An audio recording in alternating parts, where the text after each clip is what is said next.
യഹൂദന്മാർ മലകളിലേക്ക് ഓടിപ്പോകേണ്ട ഒരു സാഹചര്യം ഉണ്ടാകുമെന്ന് നമ്മുടെ കർത്താവായ യേശു ക്രിസ്തു 2000 വർഷങ്ങൾക്ക് മുമ്പ് പറഞ്ഞിരുന്നു. യേശു കർത്താവിൻ്റെ രണ്ടാമത്തെ രാജ്യ സ്ഥാപനത്തോടുള്ള ബന്ധത്തിലും എതിർ ക്രിസ്തുവിൻ്റെ ഭരണം മുതലായ ആ ഒരു കോണ്ടക്സ്റ്റിൽ മത്തായിയുടെ സുവിശേഷം 24 അധ്യായം 15 വാക്യത്തിലാണ് നമ്മൾ ആ ഒരു പ്രസ്താവന, ആ പ്രവചനം വായിക്കുവാൻ അത് ശ്രദ്ധയിൽപ്പെടുന്നത്. എന്നാൽ ദാനിയേൽ പ്രവാചകൻ മുഖാന്തരം അരുളി ചെയ്തതുപോലെ ശൂന്യമാക്കുന്ന മ്ലേച്ഛത വിശുദ്ധ സ്ഥലത്തിൽ നിൽക്കുന്നത് നിങ്ങൾ കാണുമ്പോൾ വായിക്കുന്നവൻ ചിന്തിച്ചു കൊള്ളട്ടെ.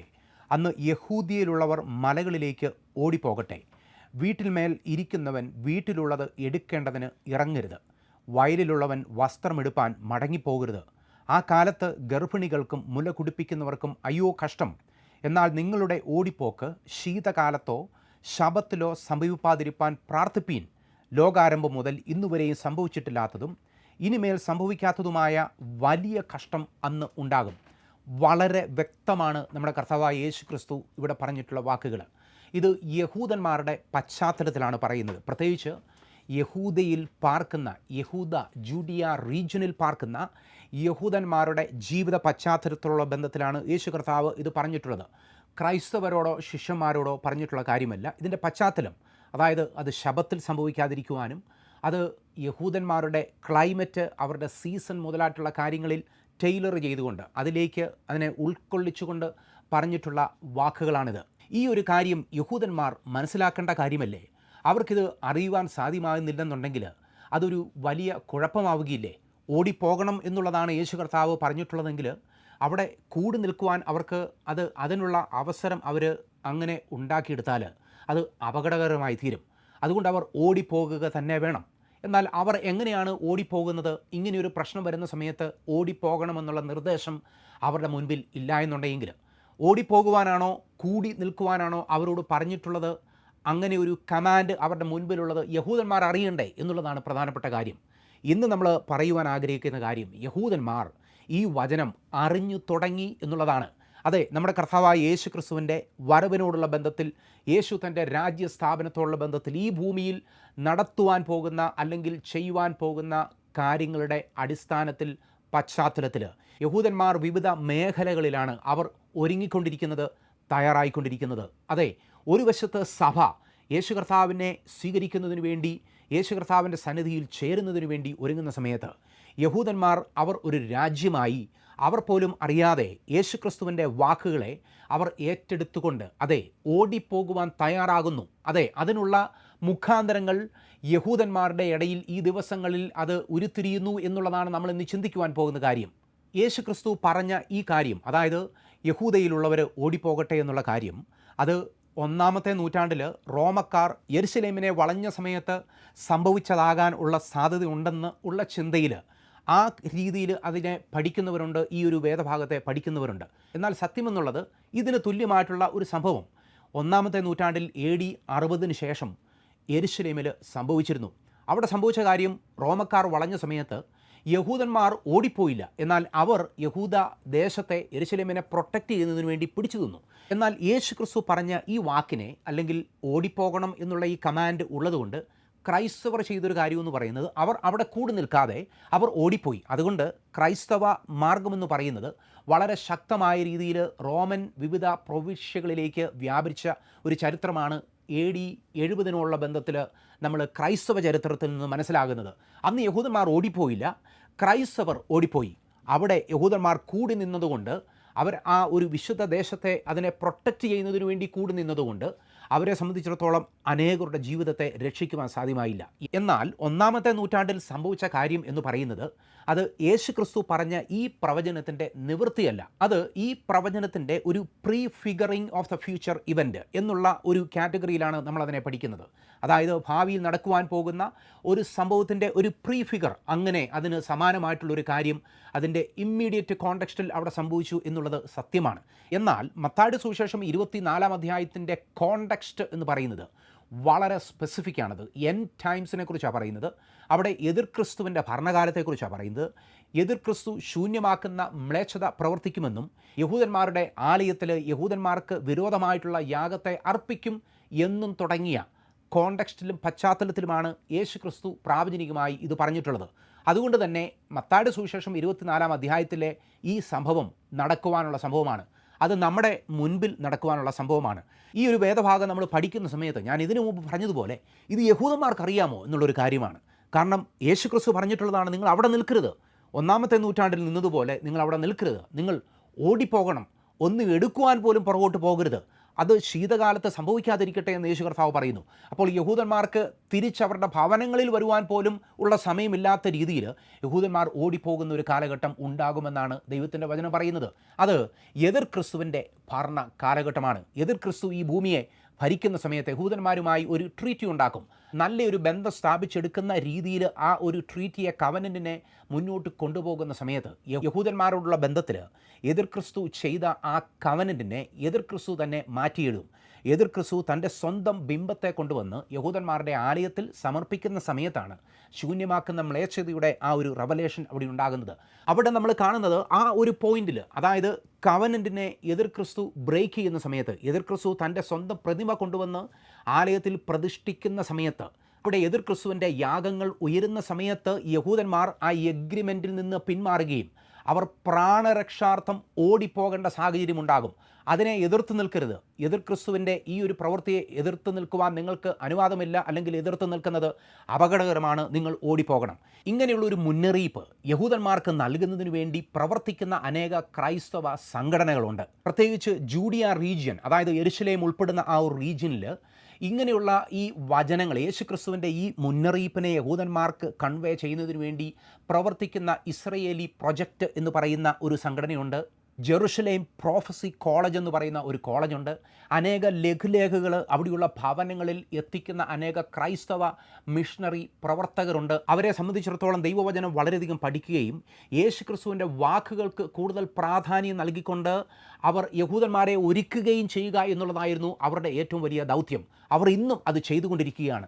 അതിനൊരു പുതിയ ഷേപ്പ് വന്നിരിക്കുകയാണ്. അല്ലെങ്കിൽ ഇങ്ങനെയുള്ളൊരു സന്ദേശം യഹൂദന്മാരോട് അറിയിക്കുന്നതിന് വേണ്ടി ഇസ്രയേൽ പ്രോജക്റ്റും ദ ജെറുസലേം പ്രോഫസി കോളേജും ഒക്കെ പ്രവർത്തിക്കുന്നതിൻ്റെ ഇടയിൽ തന്നെ ഒരു പുതിയ വ്യക്തിത്വം, ഒരു കമാൻഡർ യഹൂദന്മാർക്ക് ഉണ്ടായി. അതിൻ്റെ മുഖാന്തരം എന്ന് പറയുന്നത് 2023 ഒക്ടോബർ മാസം 7-ാം തീയതി യെരുശലേമിൽ നടന്ന വലിയ ആക്രമണമാണ്. അതിനുള്ള ബന്ധത്തിൽ യഹൂദന്മാർ പെട്ടെന്ന് അലേർട്ടായി. ഇത്രയും പെട്ടെന്ന്, അതായത് യഹൂദന്മാരുടെ ഇടയിൽ വന്ന് ഏകദേശം 1000-ലധികം ആൾക്കാരെ കൊല്ലത്തക്ക രീതിയിൽ ഹമാസ് വന്ന് പ്രവർത്തിച്ച ആ ഒരു ഓപ്പറേഷൻ എന്ന് പറയുന്നത് യഹൂദന്മാർക്കൊരു വേക്കപ്പ് കോളായിരുന്നു. അന്നു മുതൽ അവർ വളരെ കഠിനമായി പ്രവർത്തിക്കുവാനായിട്ട് തുടങ്ങി. ഓരോ ഭവനങ്ങളിലേക്കും, ഓരോ വീടുകളിലേക്കും, ഓരോ വ്യക്തികളിലേക്കും അവർ കമ്മ്യൂണിക്കേഷൻ ഇംപ്രൂവ് ചെയ്യുന്നതിന് വേണ്ടി, ഒരു കാര്യം ഒരിടത്ത് നടന്നാൽ പെട്ടെന്ന് ഓടി ഒളിക്കുവാനും ഓടിപ്പോകത്തക്ക രീതിയിലുള്ള കമ്മ്യൂണിക്കേഷൻ സിസ്റ്റം അവിടെ ക്രിയേറ്റ് ചെയ്യുന്നതിന് വേണ്ടി യഹൂദൻ അല്ലെങ്കിൽ ഇസ്രയേൽ ഡിഫൻസ് അവർ കൂടുതൽ സമയവും കൂടുതൽ മണിയും അവർ അതിനുവേണ്ടി ഇൻവെസ്റ്റ് ചെയ്തു. ചുരുക്കം പറഞ്ഞാൽ യഹൂദന്മാരുടെ സുരക്ഷ വർദ്ധിപ്പിക്കുന്നതിനു വേണ്ടിയും അവർക്ക് ഒരു അപകടം വന്നാൽ അവരെ അറിയിക്കുന്നതിനു വേണ്ടിയും അനേകം ബറ്റാലിയനുകൾ, അവിടെ പടയാളികളുടെ ഓരോരോ കൂട്ടങ്ങൾ അവർ അവിടെ നിർമ്മിക്കുകയുണ്ടായി. അതിലെ ഒരു ബറ്റാലിയനായിരുന്നു ജെറുസലേം ബറ്റാലിയൻ എന്ന് പറയുന്നത്. ആ ജെറുസലേം ബറ്റാലിയൻ്റെ നേതാവ് എന്ന് പറയുന്നത് ജോയൽ ഗോൾഡൻ എന്ന് പറയുന്ന ഒരു വ്യക്തിയാണ്. അദ്ദേഹം ഒരു ബോൺ അഗെയിൻ ക്രിസ്ത്യനാണ്. അദ്ദേഹത്തെ ജെറുസലേം ബറ്റാലിയൻ്റെ ഹെഡായിട്ട് അപ്പോയിൻ്റ് ചെയ്ത സമയത്ത് ജെറുസലേം ബറ്റാലിയൻ ചെയ്യേണ്ട സൈനിക കാര്യങ്ങൾ ചെയ്യുന്നതോടൊപ്പം തന്നെ ബൈബിൾ ബിലീവിങ് ക്രിസ്ത്യൻ ആയതുകൊണ്ട് അദ്ദേഹം ചെയ്യുന്ന കാര്യം, യഹൂദന്മാരുടെ ഇടയിൽ ഇങ്ങനെയൊരു എമർജൻസി ഉണ്ടാകും എന്നുള്ളത് അദ്ദേഹം പ്രാവചനികമായി വായിച്ച് കണ്ട് വിശ്വസിച്ചതുകൊണ്ട് അദ്ദേഹം ചെയ്യുന്നൊരു കാര്യം എന്ന് പറയുന്നത് യഹൂദന്മാർക്ക് ഒരു മുന്നറിയിപ്പ് നൽകുന്നതിന് വേണ്ടി അദ്ദേഹത്തിൻ്റെ ആ ഒരു പൊസിഷനെ അദ്ദേഹം ഉപയോഗിക്കുന്നു എന്നുള്ളതാണ്. ഏതു സമയവും ഒരു മുന്നറിയിപ്പ് വന്നാൽ ഓടി രക്ഷപ്പെട്ടു പോകണം. പ്രത്യേകിച്ച് അദ്ദേഹത്തിന് കിട്ടിയിരിക്കുന്ന ആ ഒരു ലൊക്കേഷൻ എന്ന് പറയുന്നത് ജൂഡിയ റീജിയനാണ്. അതിനെക്കുറിച്ചാണ് യേശു ക്രിസ്തുവും പറഞ്ഞിട്ടുള്ളത്. യഹൂദ ദേശത്തുള്ളവർ ഓടിപ്പോകട്ടെ. ഇസ്രായേലിനെ സംബന്ധിച്ചിടത്തോളം നോർത്തും സൗത്തും പല റീജിയനുണ്ട്. എന്നാൽ യേശു കർത്താവ് പറയുന്നത് ജൂഡിയ റീജിയനാണ്. അവിടെയാണ് പ്രത്യേകമായി എതിർ ക്രിസ്തു തൻ്റെ ഭരണം സ്ഥാപിക്കുന്നതിന് വേണ്ടി, അല്ലെങ്കിൽ ശൂന്യമാക്കുന്ന മ്ലേച്ഛത, ആ യാഗവും മറ്റും പ്രതിമയുമൊക്കെ ഇൻസ്റ്റോൾ ചെയ്യുന്നതിന് വേണ്ടിയുള്ള ആ ഒരു പശ്ചാത്തലമെന്ന് പറയുന്നത്, പശ്ചാത്തല നഗരമെന്ന് പറയുന്നത്, അവിടുത്തെ ആ ബറ്റാലിയൻ്റെ നേതാവ് ചെയ്യുന്ന കാര്യം എന്നാ ചോദിച്ചാൽ ഓരോ ഭവനങ്ങളെയും ഓരോ യഹൂദന്മാരെയും സജ്ജരാക്കുകയാണ്. ശത്രുക്കളുടെ ഒരു പെട്ടെന്നുള്ളൊരു ആക്രമണം ഉണ്ടായാൽ ഓടി രക്ഷപ്പെടുക എന്നുള്ളത് മാത്രമല്ല, അല്ലെങ്കിൽ ഓടി ഒളിക്കുക എന്നുള്ളതല്ല. എന്നാൽ ഇവിടെ നിന്ന് ഓടി മലകളിലേക്ക് പോകണമെന്നുണ്ടെങ്കിൽ അതിനും നിങ്ങൾ തയ്യാറായിരിക്കണം എന്നുള്ള മുന്നറിയിപ്പോടുകൂടെ അദ്ദേഹം വളരെ വ്യക്തമായി പ്രാവചനികമായി യഹൂദന്മാരെ വാൺ ചെയ്ത് മുന്നേറുകയാണ്. നമ്മളിപ്പോൾ ഇറാൻ യുദ്ധമൊക്കെ അവസാനിച്ചിരിക്കുകയാണ്. ഇസ്രയേലും അമേരിക്കയും ഒക്കെ ഏകദേശം അടങ്ങിയ മട്ടാണ്. എന്നാൽ ഈ കഴിഞ്ഞ 1-2 വർഷം കൊണ്ട് യഹൂദന്മാർ വളരെയധികം പഠിച്ചു. അവരുടെ സുരക്ഷയിൽ ഉണ്ടായ പാളിച്ചകളെ അവർ മനസ്സിലാക്കി. യഹൂദന്മാർ അവർ ചേർന്ന് നിൽക്കുക എന്നുള്ളത് മാത്രമല്ല, വാണിങ്ങുകളെ എങ്ങനെ എടുക്കണം എന്നുള്ളത് അവർ മനസ്സിലാക്കി. വേണ്ടി വന്നാൽ ഓടുവാനും അവർ തയ്യാറാണ്. ഒളിക്കുവാൻ മാത്രമല്ല, ഓടുവാൻ പോലും തയ്യാറായിരിക്കുന്ന യഹൂദന്മാരെ സംബന്ധിച്ചിടത്തോളം അവർ നമ്മളോട് പറയുന്ന ഒരു കാര്യമുണ്ട്. യേശുക്രിസ്തുവിൻ്റെ വാക്കുകൾ അതേപടി നടന്നാൽ, 1-ാമത്തെ നൂറ്റാണ്ടിൽ നടന്നതുപോലെ ഞങ്ങൾ ഒരുമിച്ച് കൂടുകയല്ല ചെയ്യുന്നത്, എന്നാൽ ഞങ്ങൾ ഓടി ഒളിക്കുവാൻ തയ്യാറാണെന്ന് യഹൂദന്മാർ പറയുവാൻ തുടങ്ങി എന്നുള്ളതാണ് നമ്മൾ യെരുശലേമിൽ നിന്നും മനസ്സിലാക്കുന്ന വിവരങ്ങൾ എന്ന് പറയുന്നത്. ജോയൽ ഗോൾഡൻ്റെ അപ്പോയിൻമെൻ്റ് എന്ന് പറയുന്നത് ഈ പ്രവചനത്തോടുള്ള ബന്ധത്തിൽ വളരെ പ്രധാനപ്പെട്ട ഒരു അപ്പോയിൻമെൻ്റ് ആയിരുന്നു. യഹൂദന്മാർ ഇത് അറിയണം. അവരെ സംബന്ധിച്ചിടത്തോളം യേശുക്രിസ്തുവിൻ്റെ വാക്കുകളെ അവർ മുഖവിലേക്ക് എടുക്കാത്തവരാണ്. യേശുക്രിസ്തുവിൻ്റെ പ്രവചനങ്ങളെ അവർ അതിനെ ഓത്തൻറ്റിക്കായിട്ട് അംഗീകരിക്കാത്തവരാണ്.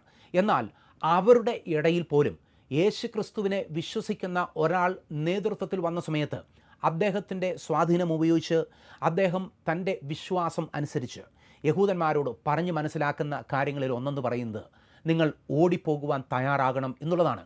ഇങ്ങനെയുള്ള ഒരു ഓടിപ്പോക്കൽ യഹൂദന്മാരുടെ മുൻപിൽ നടക്കുവാനായി പോവുകയാണ്. അതിപ്പോഴൊന്നുമല്ല, അത് ഇറാൻ വരുന്ന സമയത്തോ ഹമാസ് വരുന്ന സമയത്തോ ഒന്നുമല്ല, അത് ഗോഗുമാഗോഗ് യുദ്ധത്തിൻ്റെ സമയത്തുമല്ല. അത് സംഭവിക്കുവാൻ പോകുന്നത് യഹൂദന്മാരുടെ ഇടയിൽ ഒരു രാജാവ് എഴുന്നേൽക്കും, എതിർ ക്രിസ്തുവിൻ്റെ ഭരണകാലഘട്ടത്തിലായിരിക്കും അത് സംഭവിക്കുവാൻ പോകുന്നത്. യഹൂദന്മാർ ഫ്ലീ ചെയ്യും. അവർ ക്വിക്ക്ലി ഫ്ലീ ചെയ്യും. ഒന്നും ചിന്തിക്കാതെ അവർ ഓടുക തന്നെ ചെയ്യും. അവർ ഓടുവാനായി തയ്യാറായി നിൽക്കുകയാണ്. അവർ ഓടുന്നത് മലകളിലേക്കായിരിക്കും. കാരണം അവർ വീണ്ടെടുപ്പിന് വേണ്ടി തയ്യാറായി നിൽക്കുന്ന ഒരു ജനതയാണ്. അവരുടെ നാശമല്ലായിരിക്കും സംഭവിക്കുന്നത്. വീണ്ടെടുപ്പിന് വേണ്ടി, ശേഷിക്കുന്നതിന് വേണ്ടി ദൈവം അവരെ ഇപ്പോഴേ ഒരുക്കുകയാണ് എന്നുള്ളത് നമ്മൾ മനസ്സിലാക്കുന്ന ഒരു വസ്തുതയാണ്. ജോയൽ ഗോൾഡൻ മാത്രമല്ല, അദ്ദേഹത്തെ പോലുള്ള അനേകർ ഇന്ന് യെരുശലേമിൽ പ്രവർത്തിക്കുന്നുണ്ട്. അവരിൽ ചിലർ മിഷണറിമാരാണ്, ചിലർ മിലിറ്ററി പൊസിഷനിൽ ഇരിക്കുന്നവരാണ്. അവരുടെ ദൗത്യമെന്ന് പറയുന്നത് ശത്രുവിൽ നിന്നും യഹൂദന്മാരെ രക്ഷിക്കുക എന്നുള്ളത് മാത്രമല്ല, എന്നാൽ സ്ക്രിപ്ചറൽ ഫുൾഫിൽമെൻറ്റ് നടക്കുന്ന സമയത്ത്, ദൈവവചനത്തിൻ്റെ പൂർത്തീകരണം നടക്കുന്ന സമയത്ത് അതിനോടുള്ള ബന്ധത്തിലും യഹൂദന്മാർ തയ്യാറായിരിക്കണം എന്നുള്ള ചിന്തയിൽ മുന്നേറുന്ന ഒരു സിസ്റ്റമാണ് ഇന്ന് യെരുശലേമിൽ നിലവിലുള്ളത്. ഓടിപ്പോകുന്നതിന് വേണ്ടിയുള്ള റൂട്ടുകൾ വരെ തയ്യാറാക്കുന്ന തിരക്കിലാണ് യെരുശലേമിലുള്ളവർ എന്നുള്ളത് നമ്മൾ മനസ്സിലാക്കേണ്ട കാര്യമാണ്. നമ്മൾ ചിന്തിക്കുന്നതിനേക്കാൾ അപ്പുറമായി യെരുശലേമും വഴികളും യഹൂദന്മാരും ഒരുങ്ങിക്കൊണ്ടിരിക്കുകയാണ്. യഹൂദന്മാരുടെ മനോനിലയിൽ വ്യത്യാസങ്ങൾ വന്നുകൊണ്ടിരിക്കുകയാണ്. അവരുടെ മുൻപിൽ ഒരു വേക്കപ്പ് കോൾ പോലെ ഇങ്ങനെയുള്ള ആക്രമണങ്ങൾ വരുന്ന സമയത്ത് അവർ ചെറുത്ത് നിൽക്കുവാൻ മാത്രമല്ല പോകുന്നത്, അവർ ഓടി ഒളിക്കുവാനും തയ്യാറാണ്. ഇതൊക്കെ വിളിച്ചു പറയുന്ന ഒരു കാര്യമുണ്ട്. യേശുക്രിസ്തുവിൻ്റെ രാജ്യത്വം എന്നുള്ള വസ്തുതയാണ്.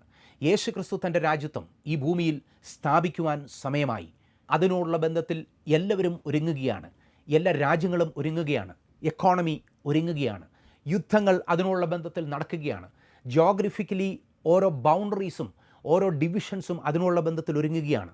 യുദ്ധങ്ങളും ക്ഷാമങ്ങളും ഭൂകമ്പങ്ങളും അങ്ങനെ ഈ ഭൂമി മുഴുവൻ ഒരുങ്ങുന്ന സമയത്ത് യഹൂദന്മാരും ഒരുങ്ങേണ്ടതല്ലേ? യഹൂദന്മാരെ ഒരുക്കുന്നതിന് വേണ്ടി ദൈവം ദൂതന്മാരെ ഇപ്പോഴേ അയച്ചു തുടങ്ങി എന്നുള്ളതാണ് വാസ്തവം.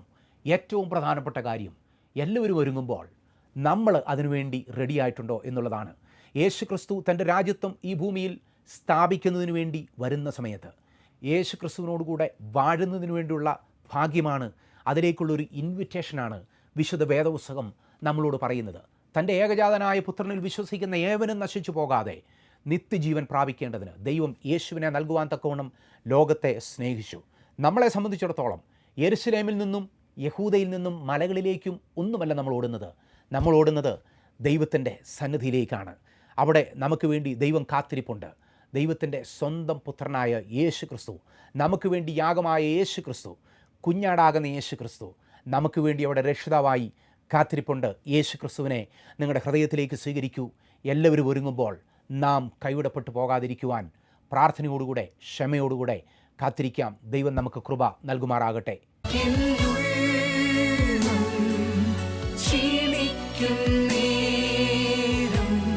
ഞാൻ